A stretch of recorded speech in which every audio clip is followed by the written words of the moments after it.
ಎಲ್ಲರಿಗೂ ನಮಸ್ಕಾರ. ನಾನು ನಿಮ್ಮ Veda. Welcome to Krishna's cooking channel. ನಾನು ಇವತ್ತು ನಿಮಗೆ ಬೆಂಡಿ ಹಾಲು ಮಸಾಲಾನ ಹೇಗೆ ಮಾಡೋದು ಅಂತ ತೋರಿಸ್ಕೊಳ್ತಾ ಇದ್ದೀನಿ. ಮೊದಲಿಗೆ ನಾವಿಲ್ಲೊಂದು ಜಾರ್ಗೆ 2 ಟೊಮೆಟೊನ ಪ್ಯೂರಿ ಮಾಡ್ಕೊಂಡು ಇಟ್ಕೊಬೇಕು. ಇನ್ನೊಂದು ಜಾರ್ಗೆ ನಾವಿಲ್ಲಿ ಚಕ್ಕೆ, ಲವಂಗ, ಜೀರಿಗೆ, ಸೋಂಪು ಮತ್ತು ಮೆಣಸನ್ನು ಹಾಕ್ಕೊಳ್ಬೇಕು. ಜೊತೆಗೆ ಸ್ವಲ್ಪ ಬೆಳ್ಳುಳ್ಳಿನ ಹಾಕ್ಕೊಂಡು ನೀಟಾಗಿ ಪೇಸ್ಟ್ ಮಾಡ್ಕೊಬೇಕು. ಅದ್ರ ಜೊತೆಗೆ ಸ್ವಲ್ಪ ಈರುಳ್ಳಿನೂ ಹಾಕ್ಕೊಂಡು ನೀಟಾಗಿ ಪೇಸ್ಟ್ ಮಾಡಿ ಇಟ್ಕೊಬೇಕು. ಒಂದು ಪ್ಯಾನ್ಗೆ ನಾವಿಲ್ಲಿ ಸ್ವಲ್ಪ ಎಣ್ಣೆನ ಹಾಕ್ಕೊಂಡು ನೀಟಾಗಿ ನಾವು ಸಣ್ಣದಾಗಿ ಹಚ್ಚಿಟ್ಕೊಂಡಿರುವಂತಹ ಬೆಂಡೆಕಾಯಿನ ಉದ್ದುತ್ತವಾಗಿ ಹಚ್ಚಿಟ್ಕೊಂಡಿರುವಂಥ ಬೆಂಡೆಕಾಯಿನ ಹಾಕಿ ನೀಟಾಗಿ ಬಂಕ ಹೋಗೋವರೆಗೂ ನಾವು ಫ್ರೈ ಮಾಡ್ಕೊಳ್ಬೇಕು.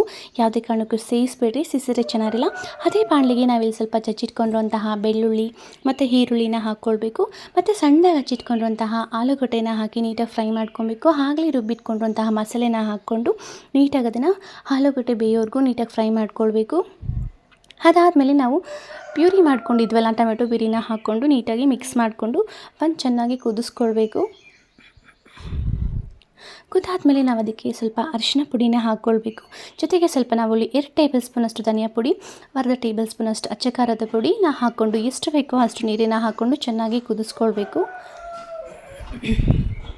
ಹಾಗೆ ಇನ್ನೊಂದು ಜಾರ್ಗೆ ನಾವಿಲ್ಲಿ ಗೋಡಂಬಿ ಮತ್ತು ಹುರಿದಿಟ್ಕೊಂಡಿರುವಂತಹ ಕಡಲೆ ಬೀಜ, ಹಾಗೆ ಸ್ವಲ್ಪ ಕಡಲೆಪಪ್ಪನ್ನು ಹಾಕ್ಕೊಂಡು ಸ್ವಲ್ಪ ನೀರು ಹಾಕ್ಕೊಂಡು ಸ್ವಲ್ಪ ನೀಟಾಗಿ ಅದನ್ನು ಪೇಸ್ಟ್ ಮಾಡ್ಕೊಬೇಕು.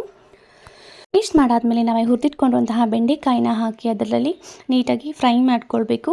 ಅದಕ್ಕೆ ಸ್ವಲ್ಪ ಎಷ್ಟು ಬೇಕೋ ಅಷ್ಟು ನೀರನ್ನು ಹಾಕ್ಕೊಂಡು ನೀಟಾಗಿ ಕುದಿಸ್ಕೊಂಡು ನಂತರ ನಾವು ಆಗಲೇ ಪೇಸ್ಟ್ ಮಾಡಿಟ್ಕೊಂಡಿರುವಂಥ ಹಾಕಿ ನೀಟಾಗಿ ಅದನ್ನು ಕುದಿಸ್ಕೊಂಡ್ರೆ ಹಾಲು ಬೆಂಡಿ ಮಸಾಲೆ ರೆಡಿಯಾಗಿರುತ್ತೆ.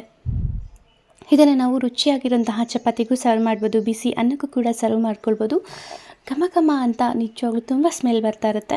ನೋಡೋದಕ್ಕೂ ತುಂಬ ಚೆನ್ನಾಗಿರುತ್ತೆ ಮತ್ತು ನಾಲಿಗೆಗಂತೂ ಒಳ್ಳೆ ರುಚಿ ಕೂಡ ಸಿಗುತ್ತೆ. ಯಾರೆಲ್ಲ ಈ ವಿಡಿಯೋ ನೋಡ್ತಿದ್ದೀರೋ ದಯವಿಟ್ಟು ಸಬ್ಸ್ಕ್ರೈಬ್ ಮಾಡಿ ಆ್ಯಂಡ್ ಥ್ಯಾಂಕ್ ಯು.